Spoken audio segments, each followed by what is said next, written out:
Subscribe करिए hi-fi study channel को, bell icon को प्रेस कीजिए लेटेस्ट वीडियो अपडेट सबसे पहले पाने के लिए। हेलो फ्रेंड्स, एक बार फिर से आप सभी का बहुत बहुत स्वागत करता हूं आपके अपना चैनल हाईफाई स्टडी पर। दोस्तों, आज की जो वीडियो होने वाली है वो आप सभी के लिए बहुत इंपॉर्टेंट होने वाली है। साथियों, यहाँ पर मैं आप सभी के लिए लेकर के आऊँ डीएलएड सेकंड सेमेस्टर प्रारंभिक शिक्षा के नवीन प्रयास से रिलेटेड बहुत ही महत्वपूर्ण अति लघु उत्तरीय क्वेश्चन। दोस्तों, जैसा कि मैंने आप सभी को बताया है, ये अगर नहीं बताया तो फिर एक बार फिर से बता दे रहा हूँ कि दोस्तों इसके जो आपके क्वेश्चंस हैं, ठीक है, इसके जो आपके क्वेश्चंस हैं वो आपके राखी पब्लिकेशन और पवन के जो सीरीज़ हैं उनसे मैंने क्वेश्चंस आपके अति लघु उत्तरीय लिए खत्म कर दिए। यहाँ पर मैं आप पवन के गाइड से रिलेटेड जितने भी क्वेश्चंस बनते हैं वो सारे के सारे टाइप करके आपको मैं दे रहा हूँ, ठीक है। पवन के गाइड के क्वेश्चन है दोस्तों यहाँ पर। तो पहला क्वेश्चन जो आपका दिया गया दोस्तों, जी हाँ साथियों, पहला जो क्वेश्चन दिया गया वो दिया गया है संविधान के अनुच्छेद 21 का ए के भाग 3 के अंतर्गत मूल अधिकार में क्या निहित है। 2019 में साथियों क्वेश्चन पूछा भी गया है, 2019 में पूछा भी गया। तो यहाँ पर दोस्तों हो जाएगा अनुच्छेद 21 का ए के अंतर्गत यानी संविधान के भाग 3 में के अंतर्गत मूल अधिकार में निहित राज्य को 6 से लेकर 14 निर्धारित कानून के अंतर्गत यानी 6 से लेकर के 14 वर्ष तक के सभी बच्चों को निःशुल्क तथा अनिवार्य शिक्षा उपलब्ध करानी होगी और यह राज्य द्वारा निर्धारित कानून के अंतर्गत होगा। क्लियर हो गया ना, ये अंतर्गत होगा। अब यहीं पर अगले प्रश्न की बात कर लेते हैं हम लोग दोस्तों यहाँ पर कि संविधान की धारा 29 का सेकंड में क्या प्रावधान है। ठीक है, 29 का सेकंड में क्या प्रावधान है। तो यहाँ पर दोस्तों आप देख सकते हो कि धारा 29 का सेकंड राज्य द्वारा पोषित या राज्य निधि से सहायता प्राप्त करने वाली किसी शिक्षा संस्था में किसी नगर को केवल धर्म, जाति, प्रजाति, जाति, भाषा या इनमें से किसी एक के आधार पर प्रवेश देने से रोका जा सकता है या देने से नहीं रोका जाएगा। क्लियर, नहीं रोका जाएगा। अब यहीं पर दोस्तों बात कर लेते हैं कि ये जो आपका पेपर होता है दोस्तों, ये 50 नंबर का पेपर होता है जिसमें से आपको 25 नंबर अनिवार्य रूप से लाने ही लाने होते हैं। इस वजह से इसमें आपको ज़्यादा मेहनत करने की ज़रूरत है। इसी वजह से मैं आप सभी से बोल रहा हूँ कि इसके जितने भी लातुलगति क्वेश्चन है, बहुविकल्पी क्वेश्चन है, ठीक है, सारे के सारे आप लोग को क्या करना है, कंप्लीट कर लेना साथियों। सारे के सारे आपको कंप्लीट कर लेना है। क्लियर, और इस पीडीएफ को आप लेना बिल्कुल भी नहीं भूलेंगे। सभी साथी टेलीग्राम को ज्वाइन करके वहाँ से पीडीएफ को डाउनलोड कर लेंगे सभी साथी। क्लियर। अब यहीं पर अगर बात कर लेते हैं थर्ड की, तो थर्ड हो जाएगा हमारा धारा के 45 के अनुसार प्रारंभिक शिक्षा के सार्वभौमिक हेतु कहा गया है कि धारा 45 राज्य के इस संविधान के लागू होने के समय से 10 वर्ष के अंतर्गत सभी बच्चों के लिए जब तक वे 14 वर्ष के नहीं हो जाते निःशुल्क एवं अनिवार्य शिक्षा प्रदान करने का प्रयास करेगा। निःशुल्क और अनिवार्य शिक्षा प्रदान करने का प्रयास करेगा। यहीं पर अगले प्रश्न की बात कर लेते हैं हम लोग। यहाँ पर 4th नंबर दिया गया है, यानी कि बाल अधिकारों की घोषणा कब और किसके द्वारा की गई। जो बाल अधिकार थे साथियों, ठीक है, तो बाल अधिकार की जो घोषणा की गई थी वो किसके द्वारा तथा कब की गई थी। तो यहाँ पर संयुक्त राष्ट्र संघ ने बालक के अधिकारों यानी बालकों के उनके अधिकार है दोस्तों, ठीक है, बालकों के अधिकार भी मैंने आप सभी को बताया। बालकों के अधिकारों की घोषणा की थी जो वो 20 नवंबर 1980 में की थी। और इस घोषणा का मूल उद्देश्य विश्व के समस्त बालकों हेतु मूलभूत मानवीय अधिकारों को सुनिश्चित करना था। यानी कि भारत सरकार ने इस घोषणा को 11 दिसंबर 1992 को स्वीकार किया था। मतलब जो संयुक्त राष्ट्र संघ था वो बालकों के अधिकारों की घोषणा 20 नवंबर 1980 को कर दी थी, लेकिन 80-10-90, ठीक है, 80-10-90 91-92 यानी इस घोषणा को जो भारत सरकार ने स्वीकार किया था वो 11 दिसंबर 1992 को स्वीकार किया था। क्लियर हो गया। अब यहीं पर बात कर लेते हैं हम लोग 5वें क्वेश्चन की अपनी। तो 5वां क्वेश्चन जो हमारा हो जाएगा वो हो जाएगा कि बाल अधिकारों के प्रमुख 4 बिंदु बताइए। तो बाल अधिकार के जो प्रमुख 4 बिंदु हैं वो कौन कौन से हैं। तो हो जाएंगे बाल अधिकारों के प्रमुख 4 बिंदु हो जाएंगे। फर्स्ट हो जाएगा यानी बच्चों को जन्म के बाद पंजीकरण और राष्ट्रीयता प्राप्त करने का अधिकार। दूसरा हो जाएगा प्रत्येक बच्चे को अपनी राष्ट्रीयता नाम एवं पारिवारिक नाम बनाए रखने का अधिकार। तीसरा हो जाएगा कि बच्चों के माता पिता की इच्छा के विरुद्ध अलग ना करना। चौथा हो जाएगा माता पिता अथवा पारिवारिक से पुनः एकीकरण और संबंध बनाए रखने का अधिकार। ये हो जाएंगे दोस्तों बाल अधिकारों के प्रमुख 4 बिंदु, ठीक है। ये बाल अधिकार जो हैं यानी बालकों को जो अधिकार प्राप्त हैं ये 4 बिंदु बहुत ही महत्वपूर्ण हैं और पूछे भी जाते हैं। नेक्स्ट प्रश्न जो हमारा दोस्तों वो 2016 में पूछा भी गया है, यानी नेक्स्ट क्वेश्चन जो हमारा है साथियों वो 2016 में पूछा गया क्वेश्चन है। वेरी मोस्ट इम्पॉर्टेंट क्वेश्चन है, 2016 में आया है, मतलब इम्पोर्टेंट तो बनता ही है। यानी कि विद्यालयों में किस प्रकार की शिक्षा दी जानी चाहिए जिससे विद्यार्थियों में सभी धर्मों के प्रति आदर विकसित हो चुके। 2016 में पूछा गया, यानी विद्यालयों में पाठ्य पुस्तकों के माध्यम से नैतिक शिक्षा दी जानी चाहिए ताकि उनके अंदर यह भाव उत्पन्न हो सके कि सभी धर्मों का आदर एवं सम्मान करना चाहिए और सभी धर्मों की अच्छी बातों को ग्रहण करना चाहिए। परस्पर सहयोग, सहकारिता, प्रेम, विश्वास तथा प्रत्येक व्यक्ति के धर्मों, विचारों, आस्थाओं, विश्वासों का सम्मान करने की विश्व बंधुत्व की भावना विकसित की जा सकती है। अब यहीं पर 7 नंबर क्वेश्चन की बात कर लेते हैं, वेरी वेरी मोस्ट इंपॉर्टेंट है। यानी बाल शिक्षा अधिकार अधिनियम 2009 के अनुसार शिक्षा का व्यय भार कौन वहन करेगा? तो शिक्षा का जो व्यय भार वाहन है, यानी विधेयक के अनुसार शिक्षा पर, जो विधेयक लागू हुआ था उसके अनुसार शिक्षा पर व्यय का भार केंद्र एवं राज्य सरकारें संयुक्त रूप से वहन करेंगी। ठीक है साथियों, संयुक्त रूप से ये वहन करेंगी।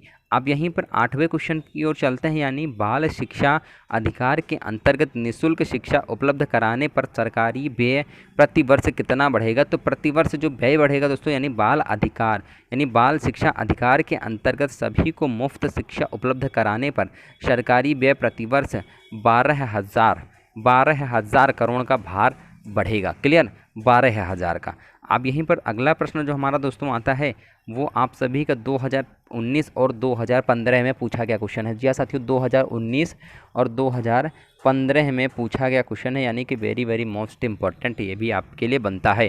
सभी साथी ध्यान से सुनेंगे कि PDF ही आपको टेलीग्राम पे प्रोवाइड कर दी जाएगी। टेलीग्राम का लिंक आपको डिस्क्रिप्शन बॉक्स में मिल जाएगा। सभी साथी वहां से टेलीग्राम को ज्वाइन कर लेंगे, और जो भी साथी नहीं ज्वाइन कर पाते हैं तो वो डायरेक्टली टेलीग्राम एप्लीकेशन पे जाएंगे, वहाँ पर सर्च करेंगे हाईफाई स्टडी 94, बिल्कुल भी स्पेस नहीं देना है। यहाँ पर जैसे ही सर्च करेंगे आपको टेलीग्राम मिल जाएगा और सभी साथी उसमें ज्वाइन भी हो सकते हो। अब यहीं पर बात कर लेते हैं कि बाल शिक्षा अधिकार अधिनियम के अंतर्गत निजी ट्यूशन की छूट रखी गई है।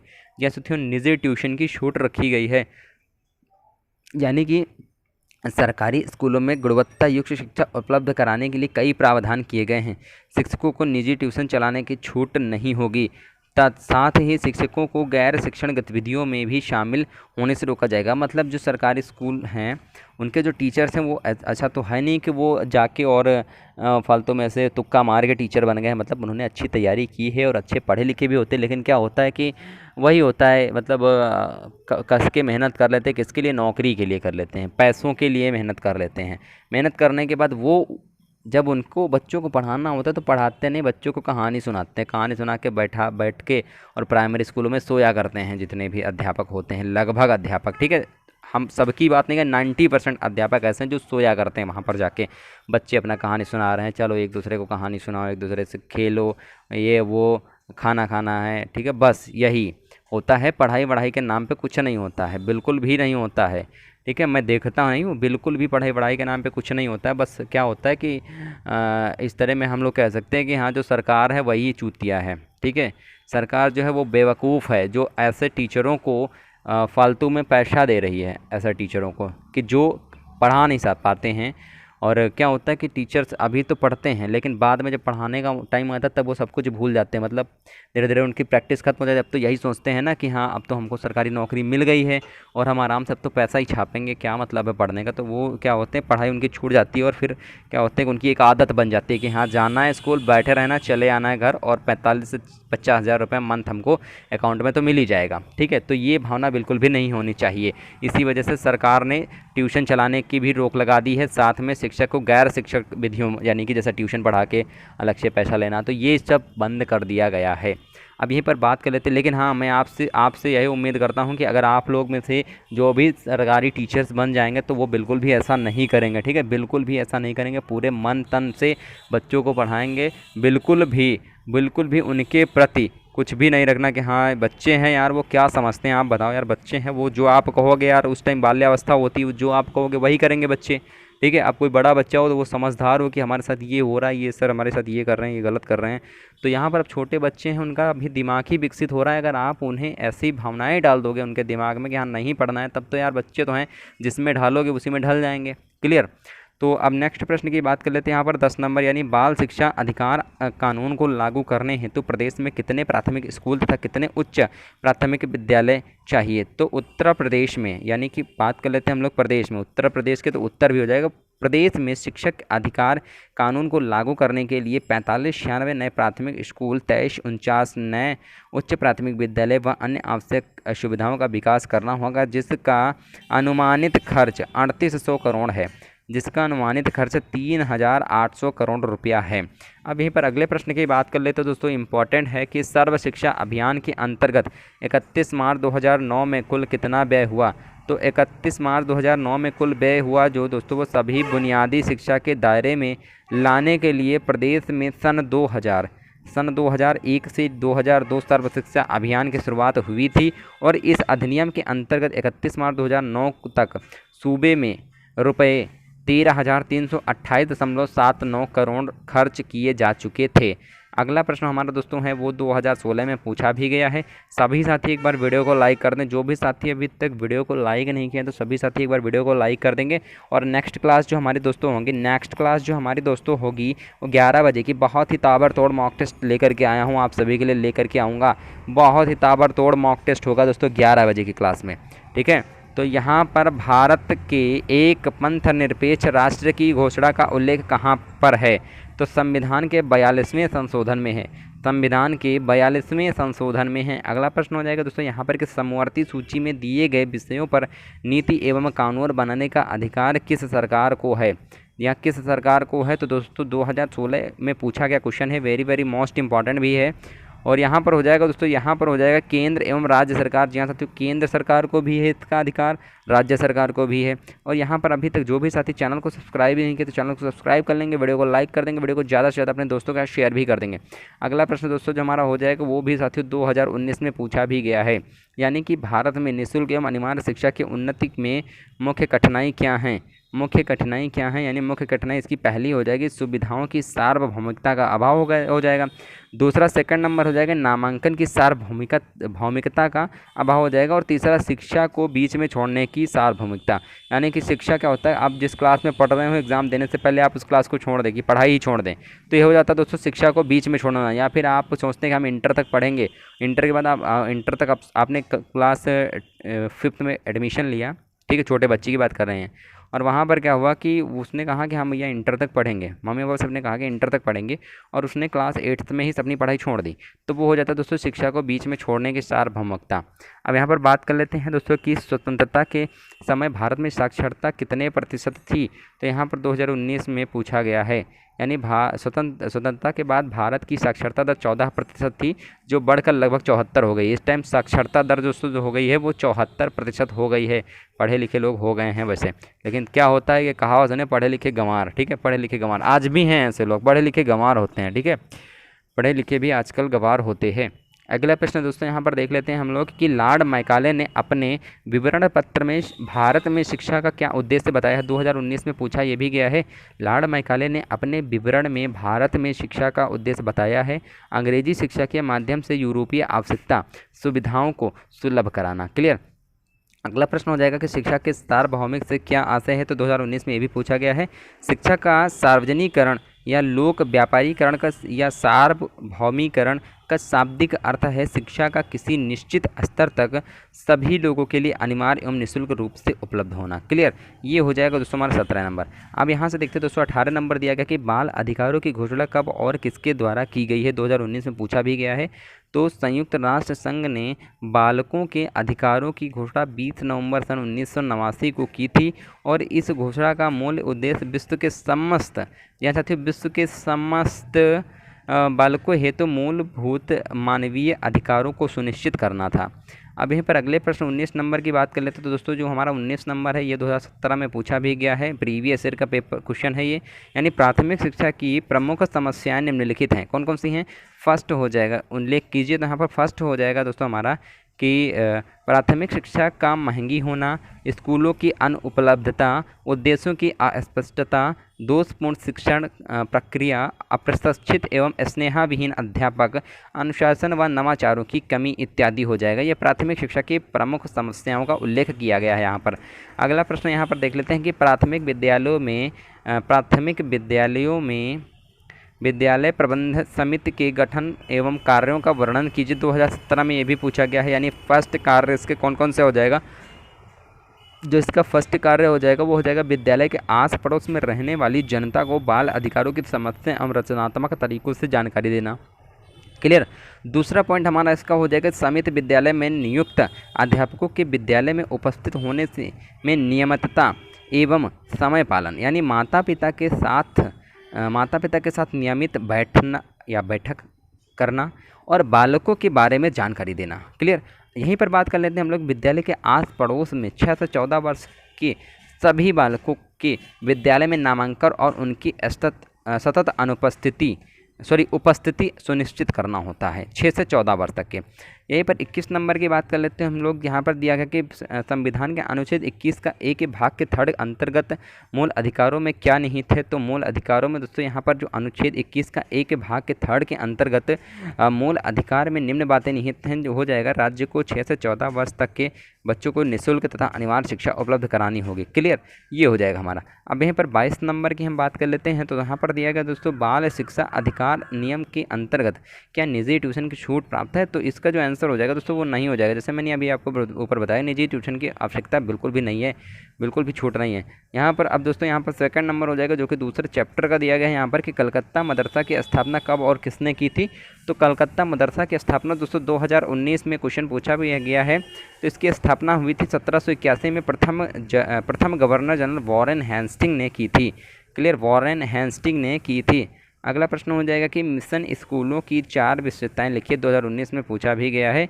तो मिशन स्कूलों में पाई जाने वाली विशेषताएं निम्न है। पहला हो जाएगा कक्षा शिक्षण प्रणाली प्रारंभ करने का श्रेय इन्हीं को जाता है। और इसके बाद हमारा दूसरा हो जाएगा साथियों, यहाँ पर जी हाँ साथियों, क्या हो जाएगा दूसरा हो जाएगा हमारा आधुनिक शिक्षण विधियों का प्रयोग किया जाता है। प्राथमिक स्कूलों में शिक्षा का माध्यम भारतीय भाषाएं थी। और हो जाएगा नेक्स्ट हो जाएगा हमारा इन स्कूलों में ईसाई धर्म की शिक्षा अनिवार्य रूप से दी जाती थी। किस मिशन स्कूल में। अगला हमारा हो जाएगा प्रश्न यहाँ पर कि बनारस संस्कृत कॉलेज कब और किसके द्वारा प्रारंभ हुआ था।